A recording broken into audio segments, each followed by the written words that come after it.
access the meeting can do so by watching the live stream available on our website, the broadcast on Comcast Channel 21, or by calling into one of the phone numbers listed for this meeting on the public webcast and meeting materials webpage.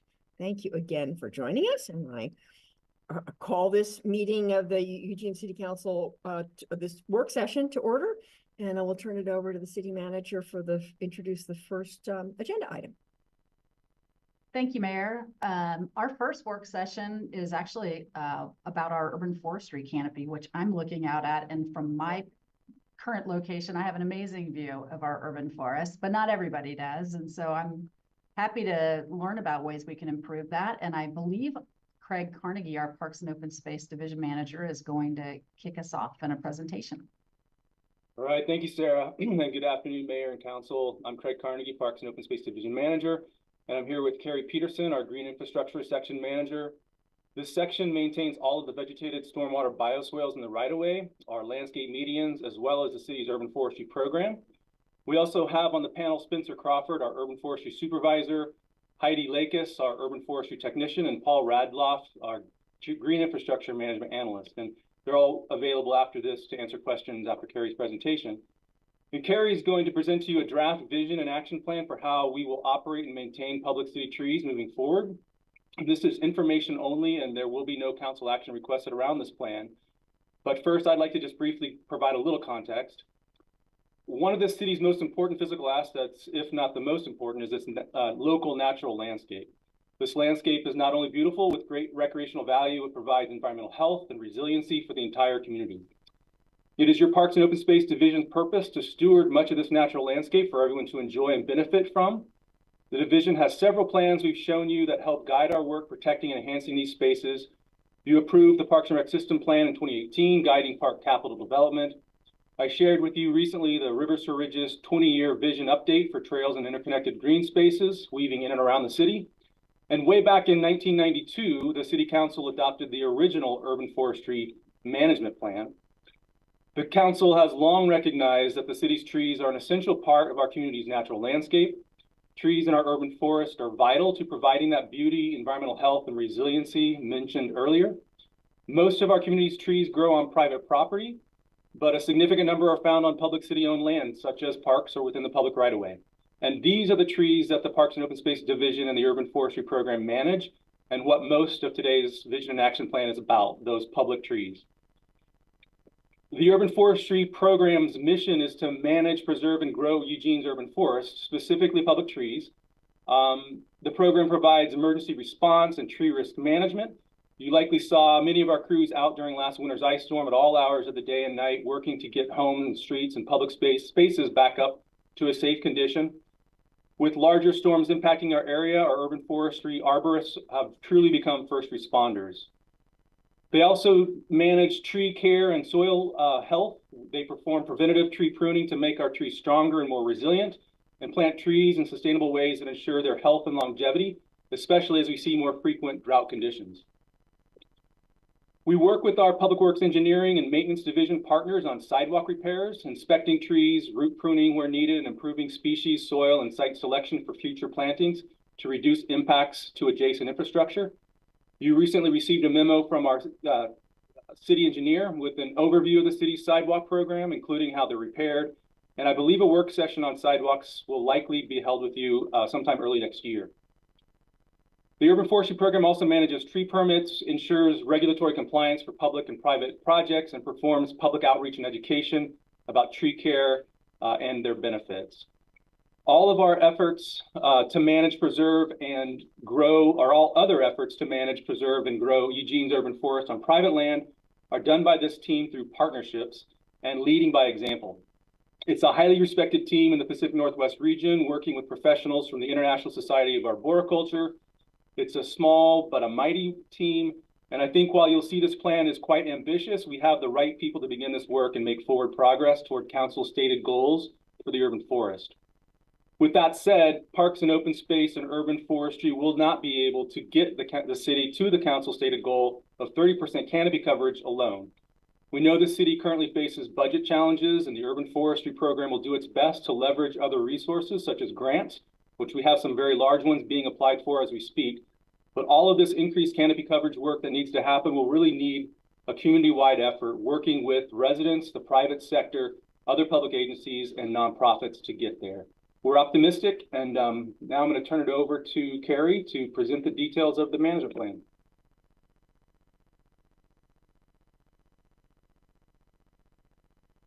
Okay, thank you, Craig. I'm going to start with why do we care about trees in the urban environment to begin with? The complications are many, but the benefits are vast. They range from environmental, economic, safety, and public health. From the obvious benefits of improved air and water quality, tree-lined streets also decrease reported crimes in those areas and increase home values. And here's a couple of interesting ones. The shade from street trees reduces the frequency of road repairs and increases worker productivity in offices with views of trees. Just ask Sarah. Trees offset so many of the challenges we face living in dense urban areas. It's the only critical city infrastructure that we can think of that actually appreciates in value. I don't expect you to catch all these tangible contributions shown here. I just want you to notice how they all lead to the city's 4 strategic focus areas. This alignment really demonstrates its priority to our community. But we need a plan because managing the urban forest is complex and it faces many challenges and threats, including land availability, multiple community priorities, competition for space and resources, and development pressures only increase with growth. 72% of our city's urban forest is on private property, as Craig mentioned, limiting our direct control. We can also expect to lose an average of 600 trees a year to age, damage, and other factors.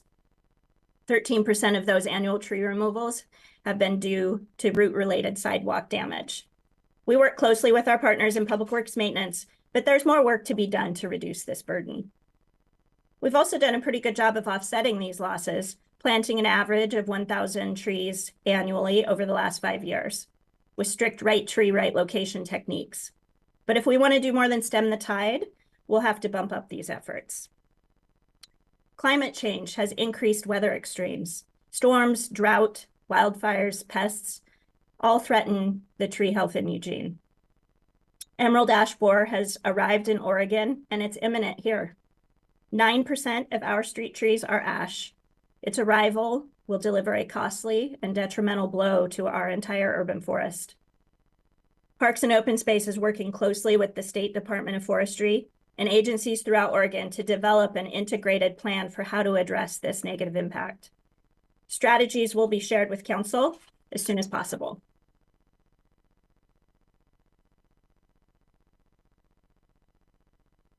The management plan is grounded in a strategic framework consisting of 3 foundational pillars at the top and 3 overarching management principles in the middle there. The foundational pillars represent our program's essential focus and key priorities: grow and sustain the urban forest, resilience and emergency response, and an environmental justice and equity. Described in detail on page 62 of the draft plan, these pillars capture our focus on expanding Eugene's tree canopy, enhancing our resilience to climate change impacts, and addressing disparities in historically underinvested communities. Beginning on page 47 are descriptions of the 3 overarching management principles. They are natural resources, governance and operational excellence, and community engagement and equity. These principles focus on the health and preservation of this important asset, the policies and practices that define the parameters, and the collaboration necessary to oversee an urban forest that lies largely on private property. You can think of these as a 3-legged stool. If any one of these principles is over or underweight, the system will be negatively impacted. Keeping these in balance helps us be nimble enough to meet immediate needs and insightful enough to forecast out 50 years. In urban forestry, we hold both horizons at the forefront of our decision-making.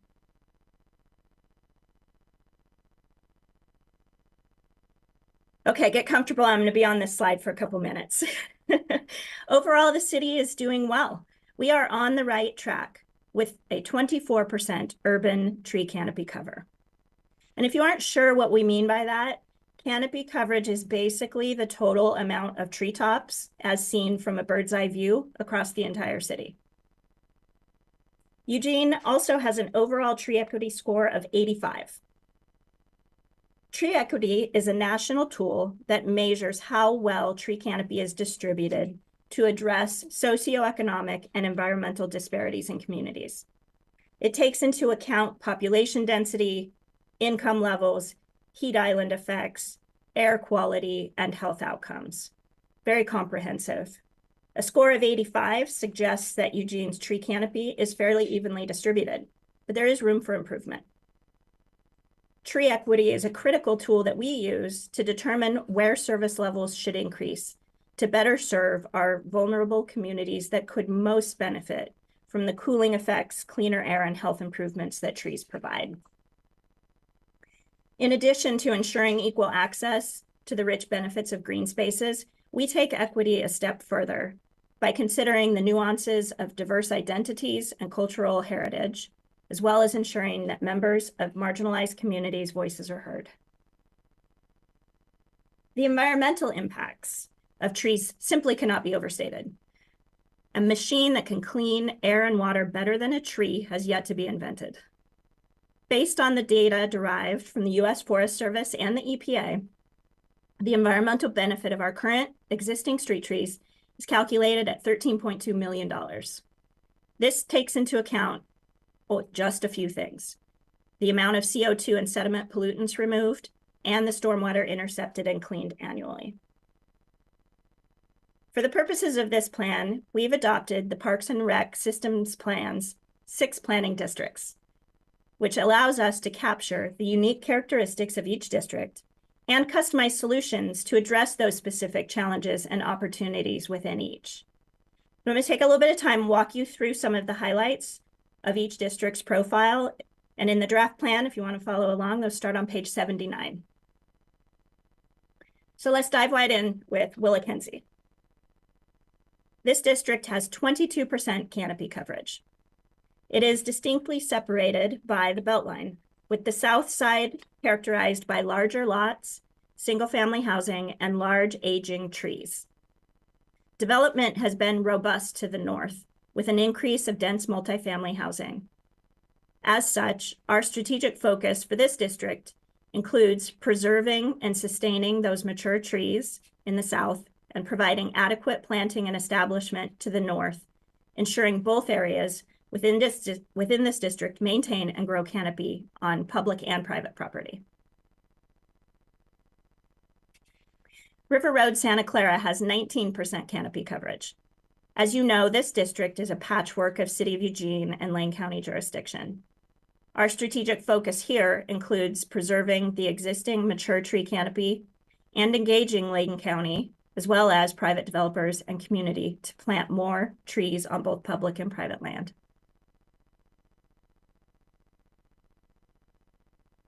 The Bethel Planning District has a high percentage of farmland, wetland, and industrial property, making prime planting sites more difficult to secure. It has the lowest canopy coverage of the 6 districts at 9%, requiring an ongoing intervention. Strategies will continue to include targeted planting in both residential and industrial areas, with a focus on mitigating the heat island effects and increasing the walkability score in this district. City Central currently has 22% canopy coverage. As our community's gathering place, the focus in the downtown core is to enhance green spaces for pedestrians, improve walkability, and reduce the impacts of heat islands in this heavily paved area. In the Whitaker and Jefferson Westside neighborhoods in particular, our focus will be on preserving the historic, majestic tree-lined streets they are known for. As you move into the Southwest District, overall canopy cover increases due to its unique blend of residential and natural areas. The canopy coverage stands at 28%, which means our focus will be primarily on preserving and caring for the mature street trees in this district, as well as some strategic planting in disadvantaged areas. And finally, Southeast District, thanks in large part to the Ridgeline Forest, has the highest canopy coverage of all 6 districts at 50%. Here, we will work to sustain canopy coverage by protecting planting sites, caring for aging trees, and on succession planning, bringing in diverse species to ensure sustainable benefits into the future.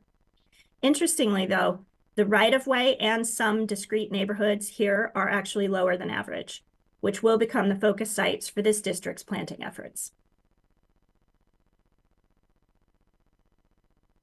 So how do we compare? And where did this magical 30% canopy coverage number come from?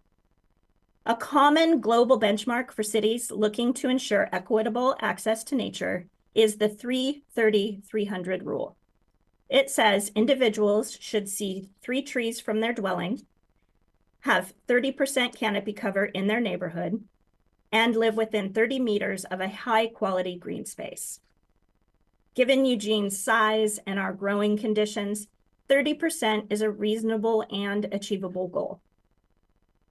But take a look at this chart. Are you as surprised as I was to see Oregon on the lower end of this list? It's a little bit shocking. Having said that, though, within Pacific Northwest communities, we are holding our own, most of whom are targeting similar canopy coverage goals as our own.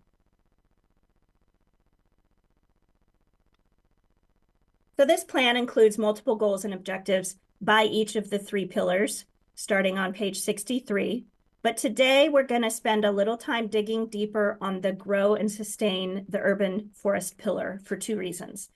One, the Climate Action Plan 2.0 and the city's strategic plan both include a specific goal to increase Eugene's overall urban canopy coverage to 30%. And 2, the planting program is not currently funded adequately to accommodate this kind of growth. Early analysis tells us that we will need to not only preserve our existing mature tree canopy, but increase an additional 214,000 trees. Your action item summary included a large financial estimate in excess of $130 million to do this. That number is based on the average cost of $625 per public tree to plant, water, and establish for the first 3 to 4 years. But let's break that down and talk about the public portion of this goal. 28% of our urban forest is public, which calculates out to roughly 60,000 additional trees. That's a lot, but we have shown some progress. In FY22, Council allocated $50,000 to support street tree planting, which funded an additional 100 trees annually. We used that resource to leverage our existing operating budget and began targeted tree plantings in our most underserved areas, and it's making a difference. We increased from 8 to 9% in Bethel, planting 900 trees in the highest priority areas over the last 4 years. Downtown went from 19 to 22%. We planted 170 street trees in the downtown core since 2021. We also removed over 1,200 square feet of concrete in the downtown urban renewal zone last year to create new planters and expand existing ones. This will be a key approach to resolving some of the conflicts we see with sidewalks and other hardscapes moving forward, finding creative approaches to accommodating both of the needs. So how do we do it?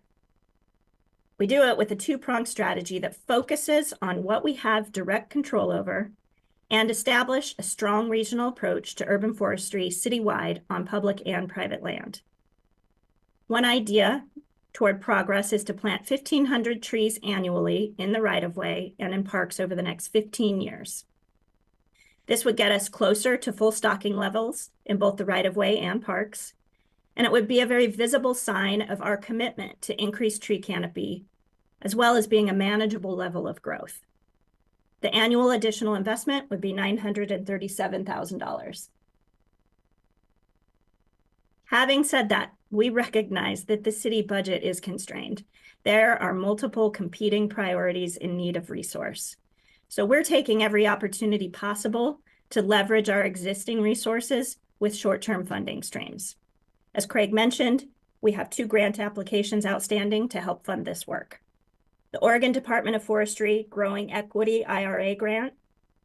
If our request for $746,000 over 3 years is successful, we will use those funds to focus on emerald ash borer response, natural area tree planting, and an updated inventory of street trees, as well as all available planting sites.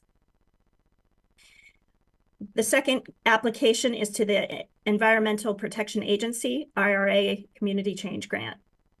If our request for $3.7 million over the course of 3 years is successful, we will focus on planting in disadvantaged areas and green workforce development.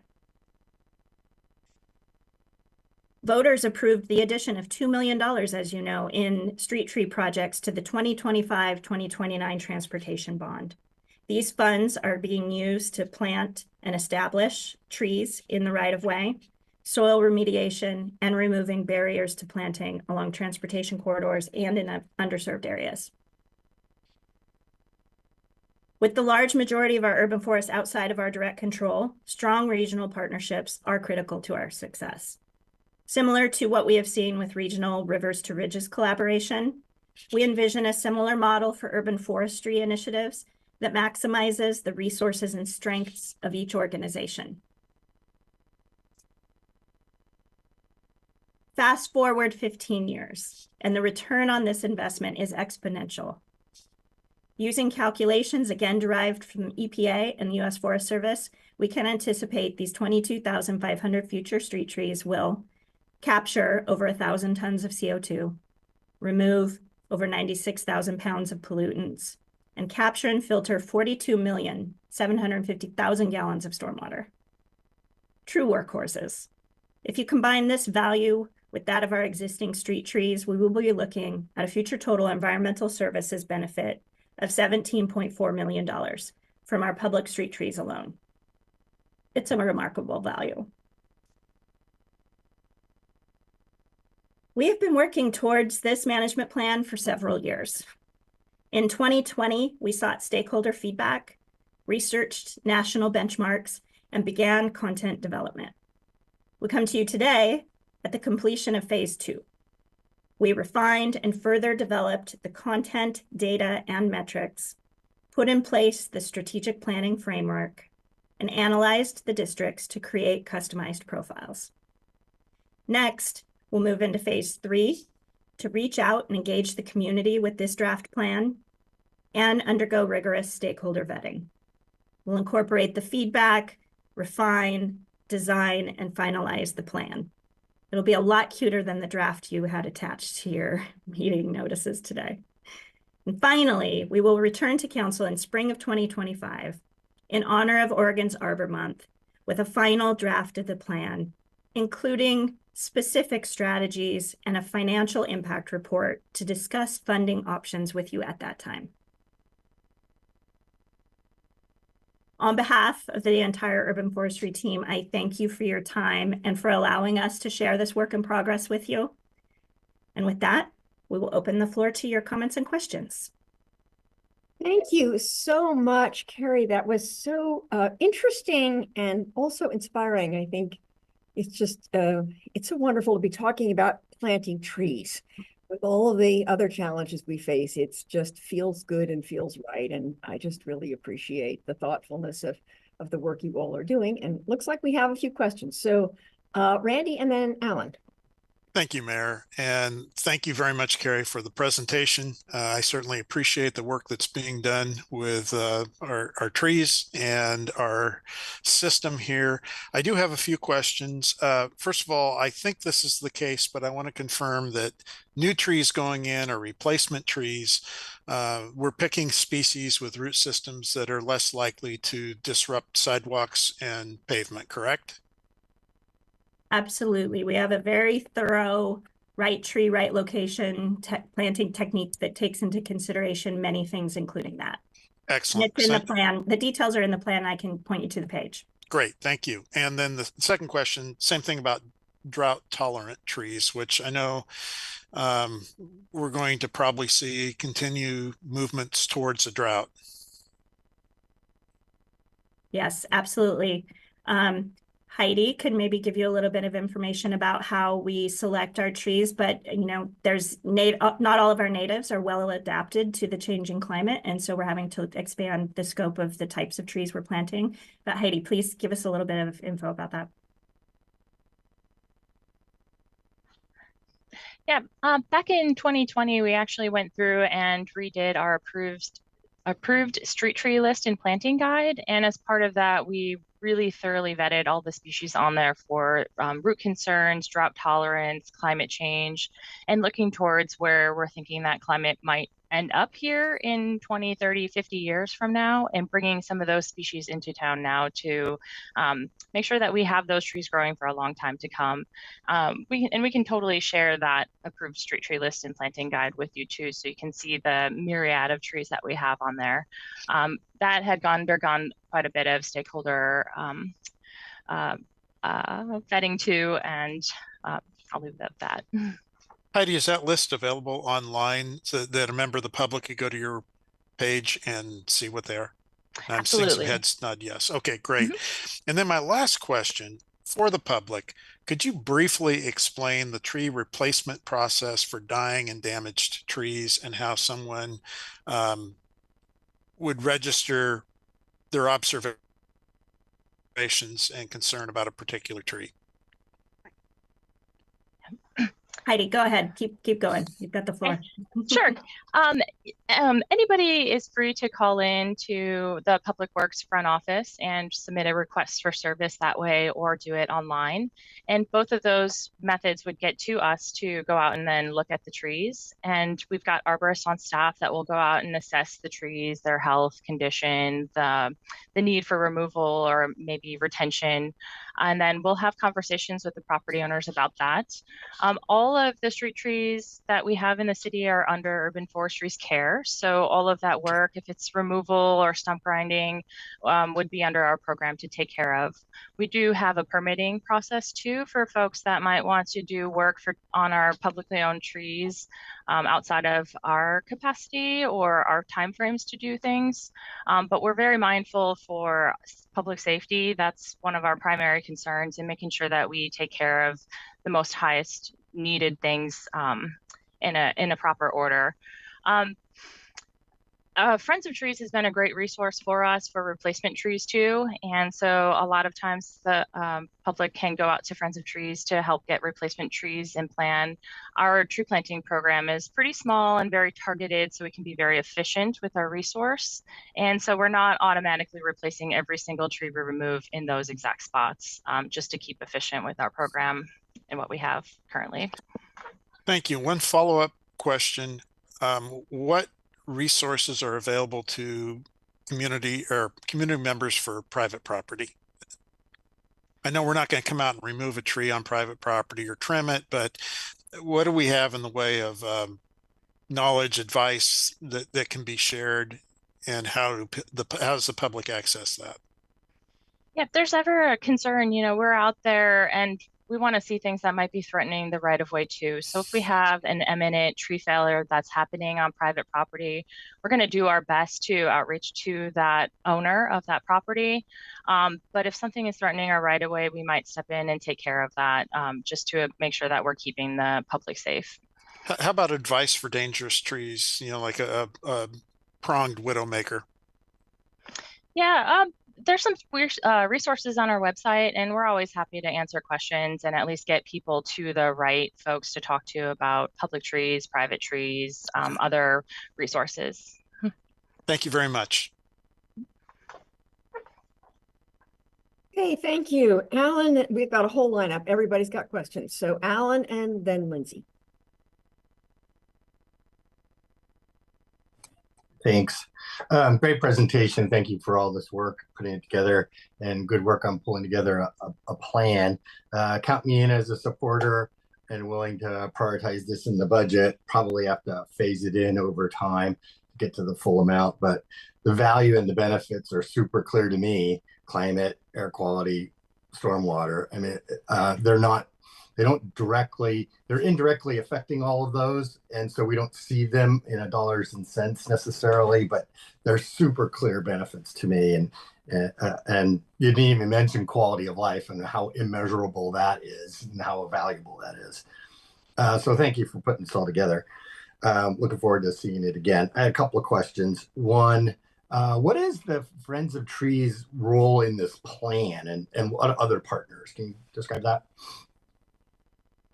So we have multiple contracts. One of them is with Friends of Trees, who helps, as Heidi mentioned, especially in areas where we maybe can't get there as quickly as they would like or not as efficiently in order to batch establish new trees that are planted. Friends of Trees can work with homeowners to get it planted.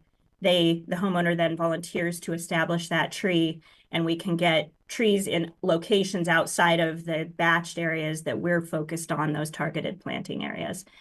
We also have contractors on board so that we can, in situations where, especially in sidewalk repair, if a tree has to be removed, we're able to get that tree replanted quickly through our contracts. And so we try to mobilize who will be the most nimble in every situation, including with Friends of Trees. Cool. Yeah, I worked with Friends of Trees and got 2 planted in my block, 2 silver lindens. They're small, but they're cool. I'm getting people to water them. Next question's, while we plant a lot of trees, the ice storms take them out.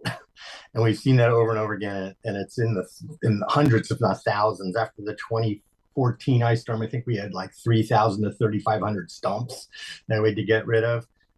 And still lots. And I counted about a dozen just in my little area around my house.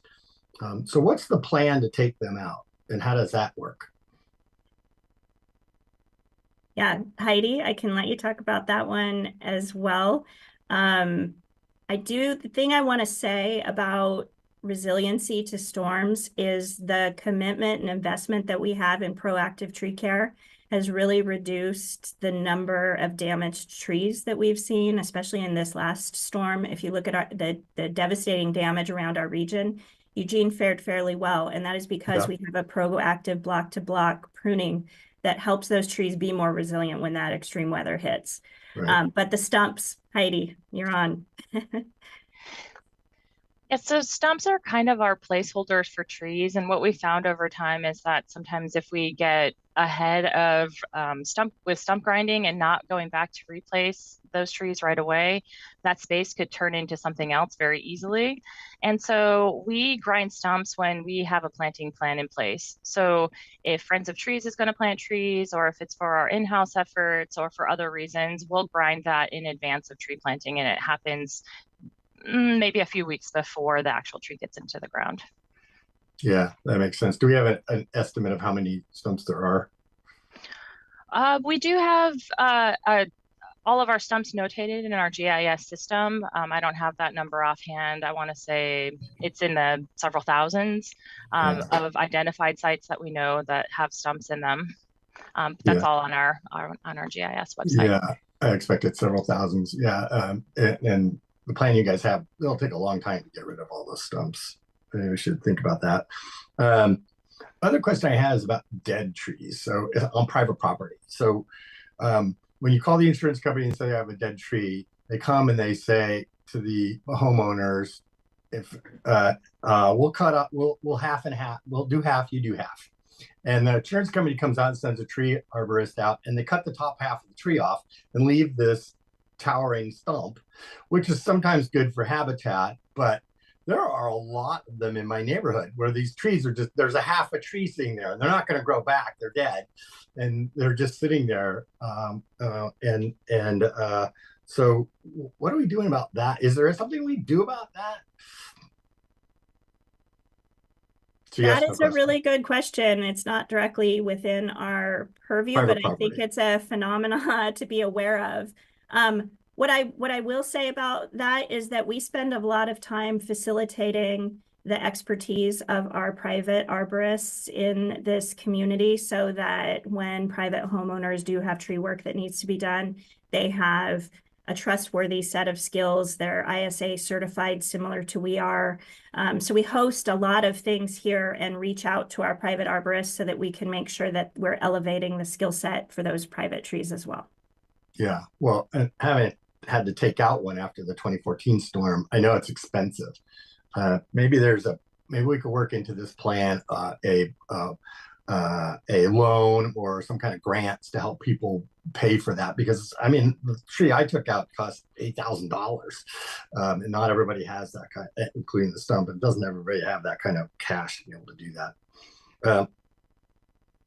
Alan, you may need a second round if you've got more. Yep, thanks. All right, Lindsay and then Greg. Thank you, Mayor, and thank you for the presentation. And sorry for my email earlier. I got so excited reading this plan that I just really wanted to see those pictures and some of the charts that are not yet there. So I look forward to the finalized plan. I want to continue this stump question for stump kind of conversation for a second. I'm staring out my window. When I moved into my house, there were the previous street trees had been cut down and there's stumps, and now those stumps have turned into basically bushes that I try to chop down a couple times a year so I can maintain visibility coming out of my driveway. But I would love to get those replaced. So you mentioned kind of grinding down the stumps and then being able to plant a new tree in that same space. But that financial responsibility would fall on me, the homeowner. So I can do, or I see some heads shaking. So it's not that the cost of doing that is on the city. Now, our program will remove the stump and we will replace the tree. The trick is that we probably aren't, as you've noticed, as responsive as you might want us to be as a homeowner. So within that, you have two options. You can get a permit from us so that you could pay for the work to do yourself, or you could work with Friends of Trees, and for a very low cost, you can get two trees replaced there, and you make a commitment to help establish and water them for the first 3 years. Excellent. I love to hear that. I really wanted to appreciate the equity piece in the plan. It's really, really stark as you navigate across our city. I think one of my favorite things is when you're coming off of I-5, going onto the Beltline, going west, and you wrap around that corner, and especially in the spring and the fall, it is absolutely so gorgeous, and I'm so proud, right? When I look across it, it's just so beautifully, the canopy is a lot there. And then as the farther you go west on the Beltline, you see less and less. And of course, there's a lot of industrial areas, a lot of concrete on that side. So it's really, I have a lot of hope that we're putting a lot of attention into the Bethel and more western areas of our community to reduce that heat island. And then finally, I have one quick question. I noticed in our SWOT analysis that one of the threats is unpermitted removals, and there's a little note that says it occurs even when people are told not to, especially in more affluent areas where they can pay our puny fees. And while that gave me a chuckle, I was wondering what those fees are and what you see in terms of being able to mitigate that, if the fees need to be increased, or how we can help to prevent people from unauthorized removal of trees. Spencer, I'm going to toss this one to you. I think that, that's a very good catch that you noted in there. It is a challenge that we face. We have a huge system. We can't see all the things all the time. And so, it's kind of a trust system that we have right now. And the fees are not enough to deter someone from what they really want to do. So Spencer, go ahead and speak to that, please. Yeah, thanks for the question. It's a huge impact. We are trying to manage 70,000 trees across on every street across the city with 10 staff members, so we're doing our part to prune trees as needed, to plant trees as needed, to to communicate with the public, but the public can remove trees unpermitted. It's public property, so it's the same of you trying to cut down, a meter downtown, right? Like, it's public property that's being damaged when the tree is removed. We will, we invite people to reach out to us if there's a specific need that the tree needs to come down, if it's not safe, or if it's dying. We'll, look into the condition of that. But if they, regardless of our determination, choose to remove a tree, that's public property being damaged. We do have some processes we can follow to recover that cost, that value to the public, but it's not work that meets a critical, like, emergent need now, like a health, safety, and welfare, which is primarily what our program is stood up to do. So it's a challenge to get staff time and resource to really track all those situations down. We do commit to tracking those situations down when the cost of the tree is significant. So it's really significant damage to the public. In those situations, there is some fee associated with, including a replant price. We will have a third party appraise the value of the trees. Trees can be quite valuable, ranging from $500 to $20,000 for a large heritage mature tree. So there's a significant cost to that, and the city's not really penalizing the person so much as trying to recover the value of public property that's been damaged there. But when when it's not a really large tree, or we don't hear about it for a long time, there's other factors that need to be followed to track down that. We need to be, we can't just assume that the person whose house is in front of that tree, they were the one who removed it. We have to have some evidence of that as well. So it's a challenge for us. And people do cut down trees in their best interest potentially, but it's not really in the system's best interest. Thank you. And does that apply? I know that there's rules in terms of even removing private trees on our private property. Can you explain that as well? Yeah, that's something that's not housed within our program specifically.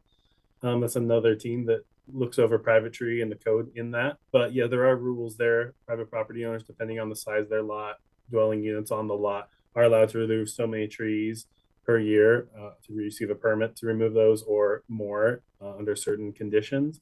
It's not something our program looks after directly or provides the permit for, but we do notice that and notify those other teams when we notice large removals happening, because it does impact that bottom line of, like, how is our city on private property being impacted, the canopy coverage. Excellent. Thank you so much for all the work on this. Hey, thank you. We have 3 more counselors. I want to make sure you have time. I also want to give you time check. It's 12:42 and we do have another work session. So if everyone can be kind of succinct in questions and responses, that'll help us get through. So Matt, and then Jennifer, and then Emily. Thanks, Mayor. I hope you can hear me well, and I apologize for being so back that I'm coming to you live from Mom's hospital room here at Riverbend. I thank Craig and Carrie in particular for the presentation. There's some points that colleagues have mentioned that I want to circle back to, and I have just a couple quick questions. If we lose approximately 600 trees a year and plant more than 1,000, similar to Councilor Grove's inquiry, are we planting the same trees that we're losing, or, and I think you kind of answered this question, are we planting more resilient native trees? That's right, Councilor Keating. We are not necessarily replacing the same species that was removed. We are making a really solid decision based on all the information that we have today about what tree should go back there. Thanks. It's a bit jarring to see Oregon rank so low compared to other states in regards to canopy coverage. I'm thrilled, however, to see Southeast Eugene holding strong at 50% tree canopy coverage on public lands. Is losing 600 trees a year normal for a city our size in the Pacific Northwest? Yeah, and I'm sorry, Carrie, and has that changed over the last decade plus? Like 20 years ago, was it 300 trees annually? Sorry to interrupt. We didn't keep as good of records back then, so it's a little bit hard to talk about that trend, but that 600 trees was outside of storm conditions is average what we lose, and we call it natural attrition. It's just what you would expect to lose in an urban environment, whether it be from age or because of necessary developments or construction. And that has held fairly steady, at least over the last 5 years. Thank you. From an environmental protection standpoint and a possible revenue generating mechanism, Similar to Councilor Leach's question, in addition to what fines are associated from removing trees in the public right of way, who's the enforcement authority? Is it code enforcement, EPD? And how does the public alert the city about an active, unauthorized removal in the public right of way? I think we can get back to you with a little bit more detail about that. I think that, you know, that might be something that all councilors and your constituents are interested in, and we'll follow up with some more information about that. I appreciate it. Thanks. Councilor Zelenka mentioned paying upwards of $8,000 for tree removal on private property. What percentage, if any, of that cost goes to bolster tree preservation and conservation efforts in the city? Those fines and fees do not come back to the program currently, but that is something that is on our bucket list to explore possibilities. Great, thanks. Not just the fines and fees, but the cost to a private arborist, like, you know, whether it's private or public. I think there's an opportunity to educate, conserve, and generate revenue. Shifting from the economic piece to a wildlife conservation perspective, whether tree removal is a public or private one, what's the process, if any, to determine damaged, dying, or hazardous trees aren't homes to wildlife populations, including raptors or other bird populations seemingly dwindling in numbers?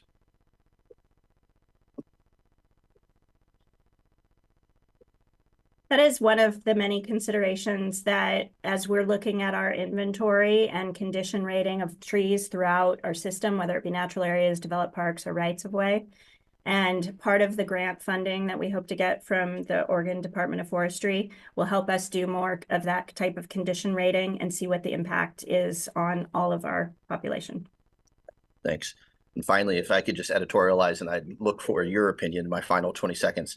If municipalities like the city of Portland, as I understand it, have a stronger fee associated with removing trees, can and should the city of Eugene, our council in particular, adjust those fines accordingly to promote education, conservation efforts, and to generate significant revenue toward tree preservation?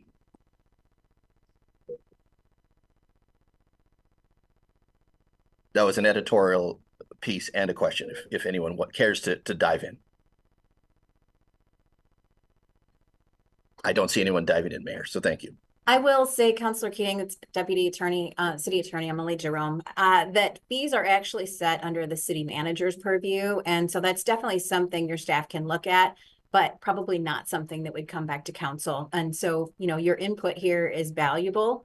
But to the extent actions taken, it would probably be through an administrative order.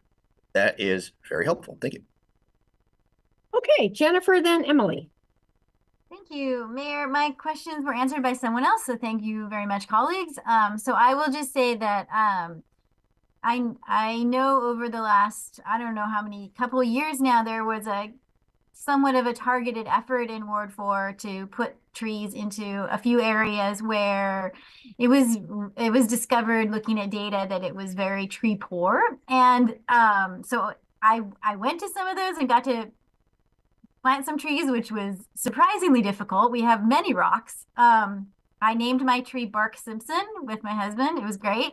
But I just wanted to appreciate like those types of efforts which require the public to help us. We need folks to come out and volunteer and be willing to dig, and are making a big difference. And, you know, I drive by that tree or ride my bike past it and it's still alive, and I'm very happy.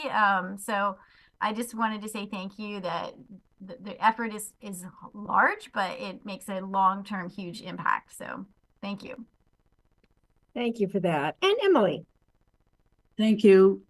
Thank you for this enormous report. I look forward to being able to read it more in depth because it was really long. What a surprise. I'm going to talk about sidewalks and the battle between sidewalks and trees. Partly from my information, but the public talked to me about sidewalks.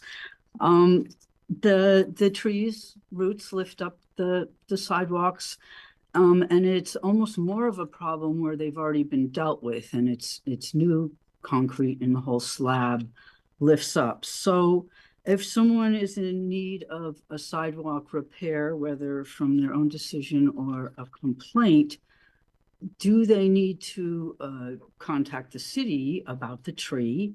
And if so, could we have a link? And then how does it divide up? Does the city pay to do whatever the tree needs, and then the homeowner has to repair the sidewalk, even though the city caused the sidewalk to be in need of repair? That is correct, Counselor Semple. The city will pay for the tree portion of the repair project. And then the sidewalk is the responsibility of the property owner. So how do you make that work? So you get a complaint, you had to fix your sidewalk. Do you get a note that you should call or get online with the foresters?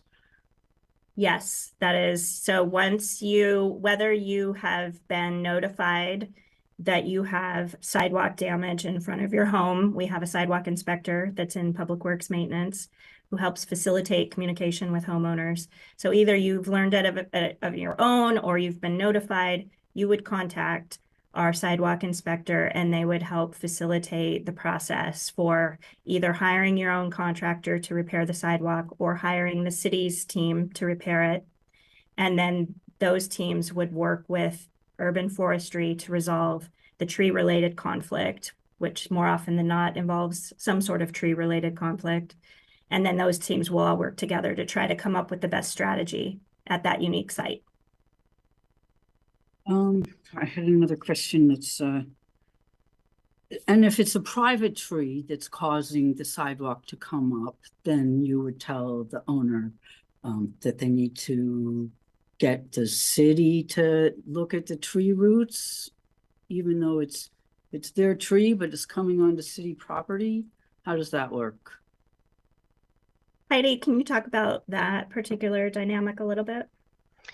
Yeah, if that were to happen, then the private owner could decide what would be best or what they would like to do with their tree. I would advise them to reach out to a private arborist to talk about root pruning or removal or those kinds of situations. Occasionally we'll come across private trees in a capital project where we might be doing some stuff. In those cases, I go out and respond to those situations and have those conversations with the homeowners about what's happening with their trees. But ultimately, private trees, it defaults to the owner of that for what work needs to be done. And how long does it take for the tree person to come out and evaluate the sidewalk? And then how long before that work can be scheduled so the sidewalk can be repaired? I think that what might be really helpful, Counselor Semple, is Heidi has put together a fact sheet for homeowners who are in this situation that helps them navigate the various processes. We'll share that with you. Is there a link for the public? How can they find that? What should they Google? Heidi, go ahead. I don't know if that's something you just provide to them individually or if it is a link. Yeah, we don't have that currently posted on our website, but again, if folks want to call into the 682-4800 general request for service hotline, that's one way that we'll get that information, or to go online to our webpage or the city's webpage and submit a request for service that way. We monitor that request for service bucket very frequently, multiple times a day for different requests, and we're very fast to respond to things like that. Because folks have a lot of options when it comes to sidewalk repair, whether they want to enter into a contract with us to help do the repair or take that on privately. There's different options. So because it's so unique, folks can reach out to us and we can help walk through that process. And does the city come back and make sure the repairs have happened? Yes, the sidewalk inspector will come back and inspect things to make sure that things are done properly and to code standards. How long do you have to fix the sidewalk before they come and inspect to see if you've done it? That's a good question for our sidewalk inspector. Well, I'd really like to know, because it doesn't happen very fast. I reported one in December, and it, you know, I Someone has come out to look at it again, but I don't know what will happen. The sidewalks are dangerous, and in part, it's because of the trees. So I'd like to figure out a way we can make this happen more quickly, regardless of who's paying for it. Thank you for the work. Okay, thank you very much. Obviously, lots and lots of interest in the work that you are doing and eagerness for more information. And so we look forward to seeing that final report. Thank you very, very much. Thank you, counselors, for really your thoughtful questions. And with that, I'm going to close out this agenda item so that we can move quickly into our second item, which is a police commission annual report. And so I'll turn it over to the manager to introduce. Thank you, Mayor. And I'm actually going to turn it right over to Holly Matthews so we can jump in faster. Hi, good afternoon, Mayor and City Council. I am Holly Matthews. I'm the Staff Liaison to the Police Commission, and I'm joined today by Chair Jensina Hawkins and Vice Chair Sean Shivers, and we are here to present our FY 2024 annual report and provide you with some highlights of the great work that we've done during 2024. And with that, I will turn it over to Chair Hawkins. Thank you, Mayor. Good afternoon, City Council. Vice Chair Shivers will be sharing his screen. We're pivoting a little bit. I was going to share my screen, but 4J gets out early this afternoon and I've got a first grader to pick up. So I will be darting out of here shortly. The City of Eugene Police Commission is pleased to bring you our update for the fiscal year 2024. Vice Chair Shivers, if we can go to the first slide, please. Thank you. And actually, let's make it the next slide. Our mission statement is in our bylaws. We recommend to City Council, the City Manager, Police Department, people, and the resources, preferred policing alternatives, policies, and civilians' responsibilities needed to achieve a safe community. Vice Chair, next slide, please. Apologies, Chair Jensina and Vice Chair Shivers. Can we get it into actual presentation mode? Vice Chair, at the top of the screen, at that top bar above where it says insert, there's a little icon. Yeah, that should start it from. And then those 3 dots, there's a circle with 3 dots. And then if you hide presenter view. Is that working? Let's try that again. I'm not sure what happened there.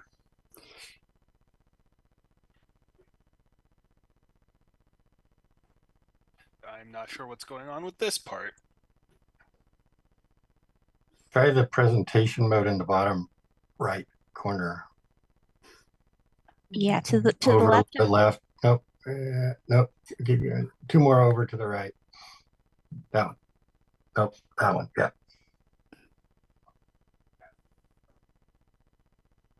Don't worry either. Yeah, it's not working for me. Vice Chair Shivers, how about I share my screen and I can do that for you? That works great. One moment. Okay, can everyone see it? Yes. All right. Third slide. All right. Yes, please. Thank you for your patience bearing with us. Our police commission had some turnover this year. It's formed of 8 community members. I'm the chair. Sean Shivers is the vice chair. We have 2 liaisons from City Councilor, from City Council, very much appreciated. Human Rights Commission liaison, Dr. Silky Booker, and Clay Neal has joined us as the liaison from Civilian Review Board. Holly Matthews is the wheels on the bus. She makes absolutely everything go around for us. And this is a photo from the evening that I was elected chair and with a few of our commissioners. Next slide, please.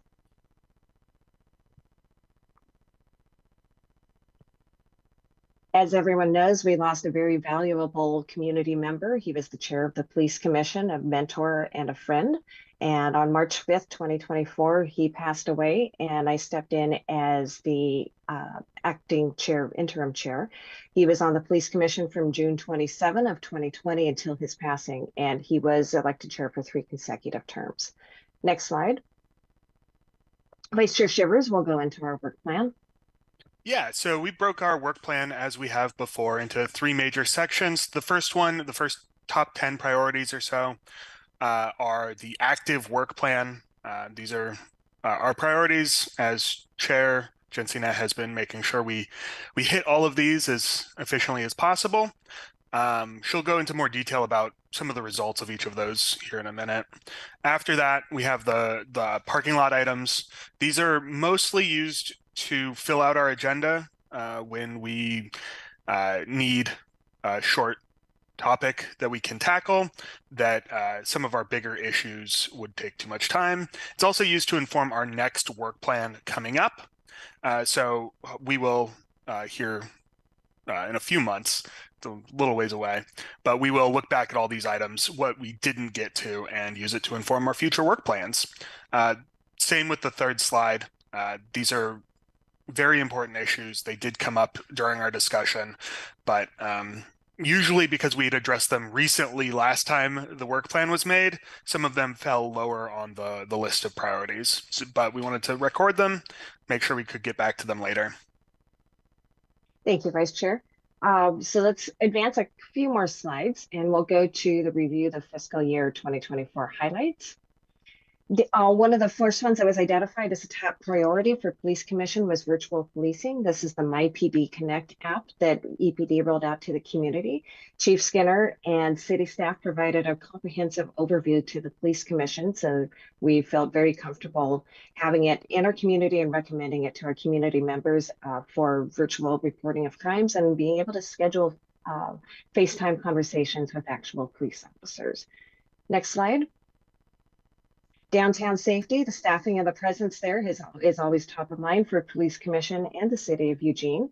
And so we did receive some information from the chief regarding the downtown safety model, the Yellow Jackets, co-responder, and we received a presentation about the responsibilities of the downtown incident commander and downtown team. Next slide, please. Public safety cameras, Police Commission spent several months working on the policy regarding the Guardian trailers, cameras and the other cameras that are stationed around the city. We focused on making sure that signage is visible to the community to inform citizens that they may be under visual monitoring from the City of Eugene. And we received a pledge from Chief Skinner that public safety cameras will not be used in conjunction with any facial recognition software. The system was currently storing up to 30 days of rolling data, and upon the recommendation of Police Commission, Eugene Police Department is now storing that data for up to 90 days. Next slide. The naloxone discussion was one of the emerging topics. It came up from a perception in the community that officers arrived at the scene of an overdose and were unprepared to handle it with naloxone. So the Police Commission addressed this policy, and the officers now have naloxone in their gear bags within their police cars every time that they are on patrol. Next slide. Women in policing and Eugene police culture. This came about from an email from a former EPD officer. And so we did receive a presentation on the EPD strategies for recruitment, retention, and promotion. We also reviewed policy for promoting officers to special teams or ad hoc AIC assignments. During the May 9th, 2024 meeting, we did pass a motion presented by Commissioner Lemons to recommend to City Council the Eugene Police Department seek out a request for proposal to have an independent cultural audit from a consulting firm specialized in bias and workplace conduct that also has experience with police. The Police Commission recommends the contract for this audit be executed by December 31st of 2024. Chief Skinner has already put that into motion. It's our understanding the audit is taking place as we speak now, and we look forward to receiving the report from the chief when that audit is completed. Next slide. Other work performed, we did receive presentations from City of Eugene staff and local and state appointed officials. We received the Independent Police Auditor's annual report from Leah Pitcher, who we were very saddened to say goodbye to. The annual report from Sidney Coleman, Professional Standards Manager. Damond Hawkins, some of you know him as my husband, and NAACP Lane County President. Dre Charles gave us the 2022 Hate and Bias Crimes Report from City of Eugene OECE. We received information from Constantine Severe, the public safety advisor from the state of Oregon, and then EPD made available to us several subject matter experts to explain various topics to us to shape perspective on policy. Next slide. Community outreach was big for us this year. We went to the Asian Celebration, the Black Cultural Festival, Suddenly Sleepy, 5K, Martin Luther King Jr. March, NAACP Freedom Fund Dinner. I'm sure you recognize the folks in that photo, myself, Officer Janita Rager, and Officer Natasha Tester. Next slide. The Law Enforcement Mental Health and Wellness Subcommittee, you may remember last year I approached City Council to have this subcommittee approved for 2 years. So we received a very comprehensive breakdown of a return to duty, kind of a critical incident debriefing process for Kern County in California from the leader of their program there. We received quite a bit of information from the peer support and resiliency team, led by Emily McCauley at APD.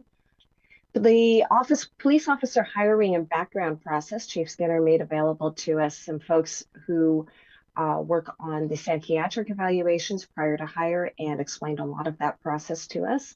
We also, since I became chair of the Police Commission, I stepped down as chair of the subcommittee and appointed William Parham to be the new subcommittee chair. And the subcommittee is currently identifying next steps for fiscal year 2025.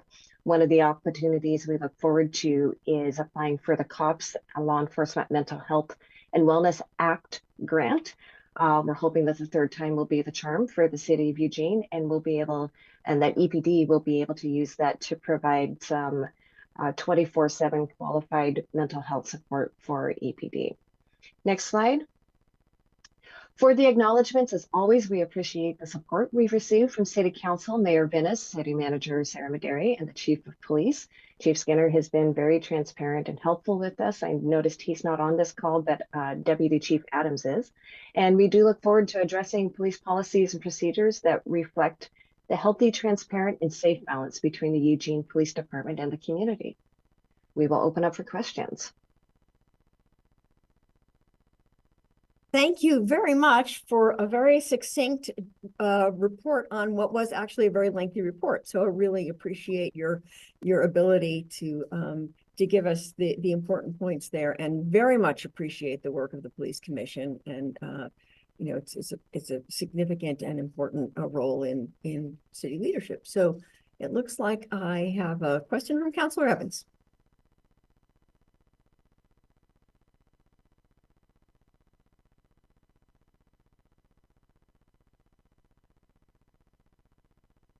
Greg, are you able to unmute and join us? There we go.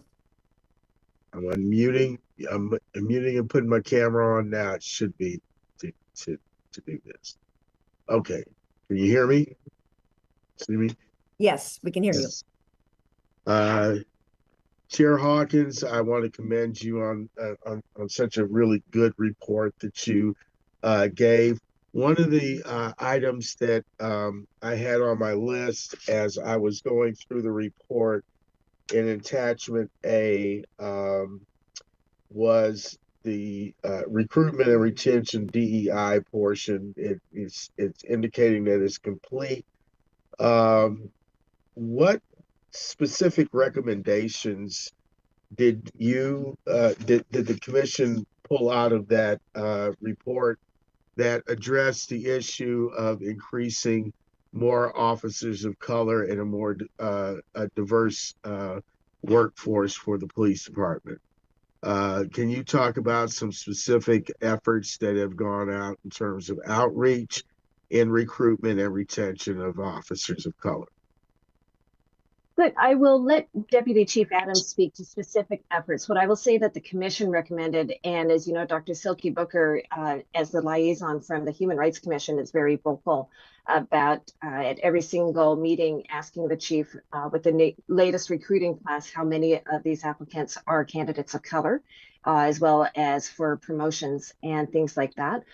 So we have absolutely made it known that it's a priority to us that the candidate pool include people of color, women, and other possibly underrepresented citizens. Is Deputy Chief Adams available for questions, Holly? There you are.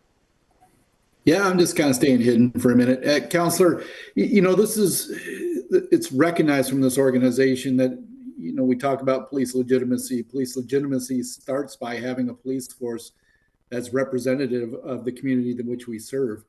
This is an ongoing challenge, both, you think of gender, race, any type of underrepresented portion of our community is always something we're looking to outreach to, or individuals we're looking to outreach to. Specifically to African American individuals, we advertise and recruit through all the standard police recruiting forums, I guess, for lack of a better term. The Black law enforcement executives, for example, the Noble, and some other areas. We're constantly trying to recruit and be cognizant of that. But of course, there are challenges as we cannot reduce or lower our hiring standards in any way, shape, or fashion, first of all. And then secondly, we don't hire specifically for a race or a gender or otherwise. Chief Skinner was here, he would tell you the same thing. We hire for heart and character. And so the ideal goal is that we can build a force that's representative of our community, but also possessing the proper or the requisite character that we need to have in our police officers.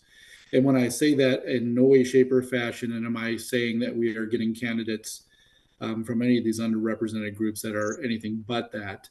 But those are the challenges. And then the other challenge is we're competing with every other police force in this entire country that are looking to do the very same things. So there are challenges. We are aware of the challenges. Chief's not here, but I can tell you he is fantastic in setting the tone and leadership of what we're trying to do as far as our recruiting and hiring. And last, while I'm still on it, we're successful.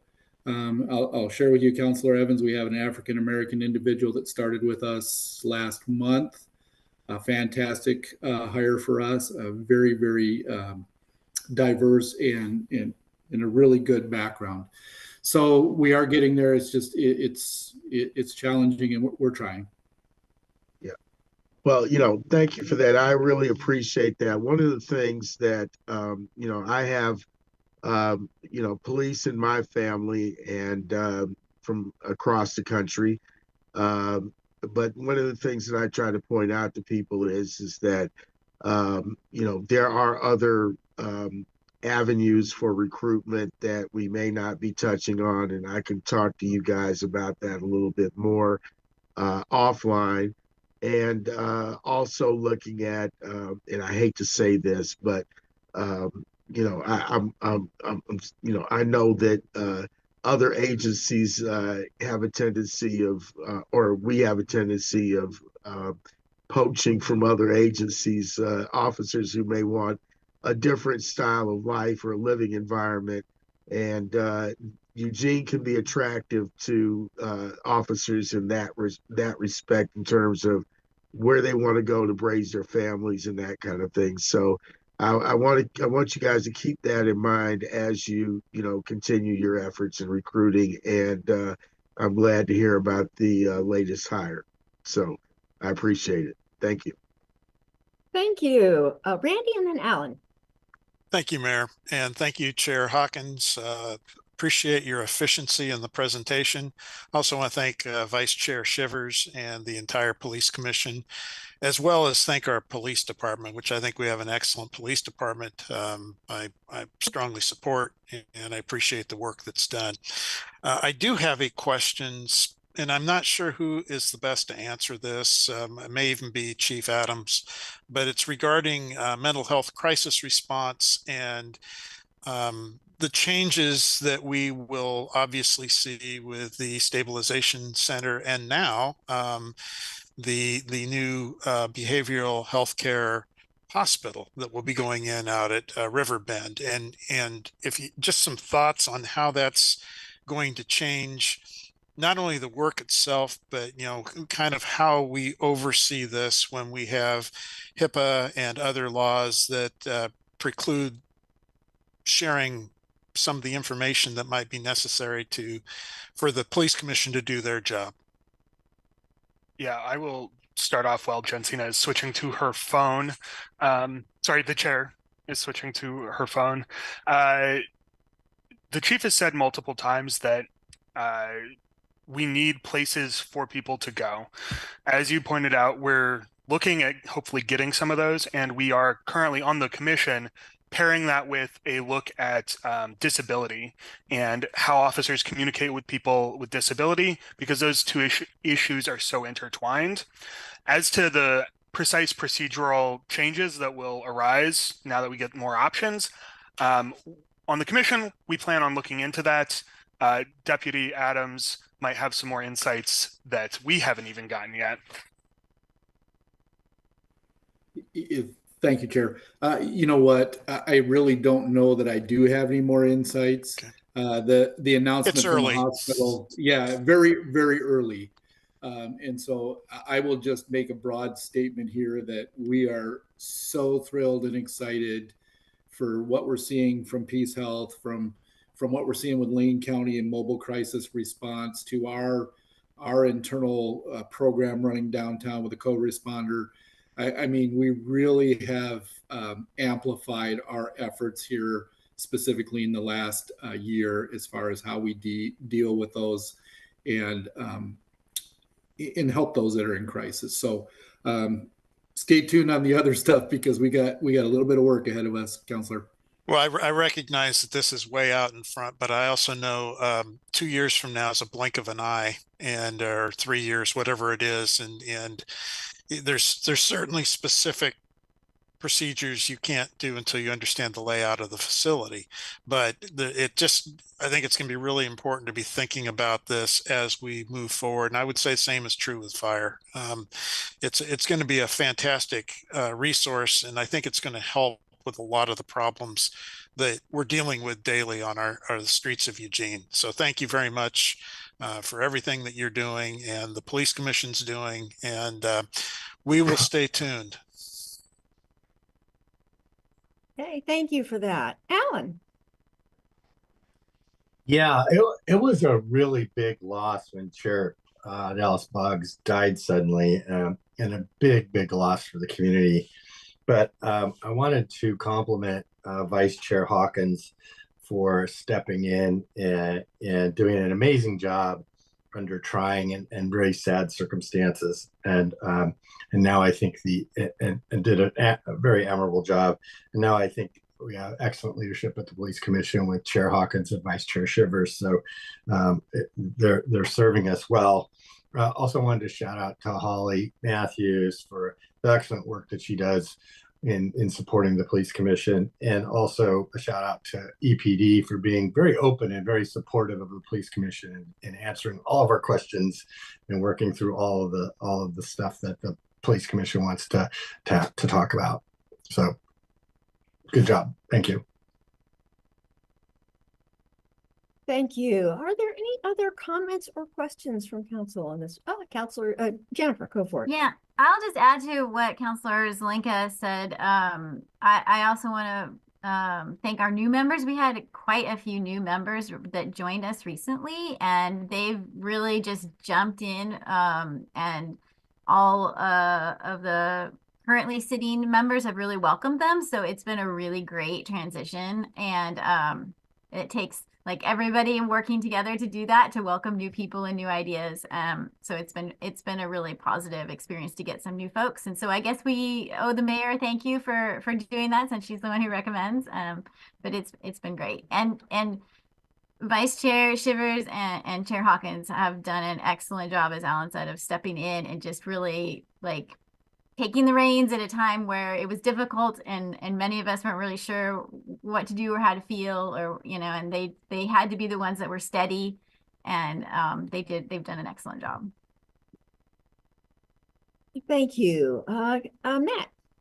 Thanks, Mayor. Just sharing or echoing my colleagues' accolades and points of gratitude for the Police Commission members for the partnership with EPD. And Chair Jensina Hawkins Vice Chair Sean Shivers, thank you for your leadership, the presentation, and navigating in difficult times. Big shoes to fill, and I appreciate your leadership and appreciate your advocacy and your invaluable roles in the community.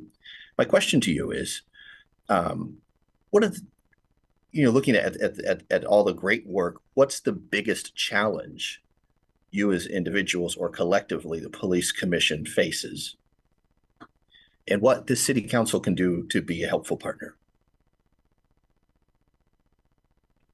Yeah, I don't want to speak for the commission as a whole. I think getting new commissioners up to speed is going to be a huge thing. We've also lost a lot of institutional memory.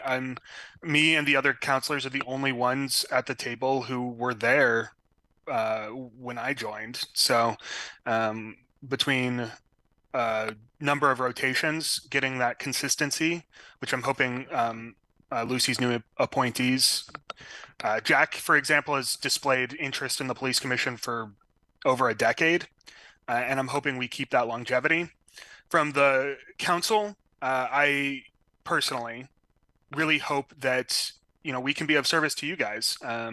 If there's any issues you all have that we as a commission can help with, that's what we're here for. It might make balancing the work plan a little bit trying sometimes, but issues come up, they matter, and we want to make sure to include community feedback in every step of the process and take some of that off your plates.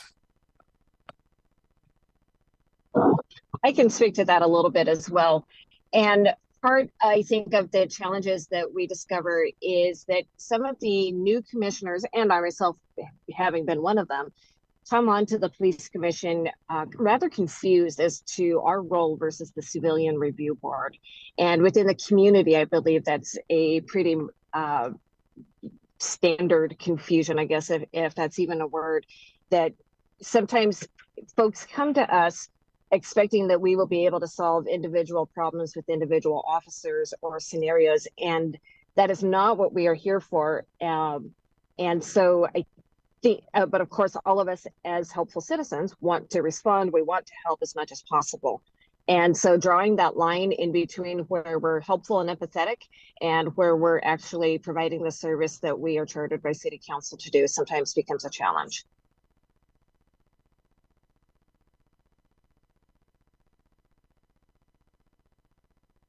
Okay, thank you so much, Mayor. Yeah, thank you. Anybody else have a question or a comment?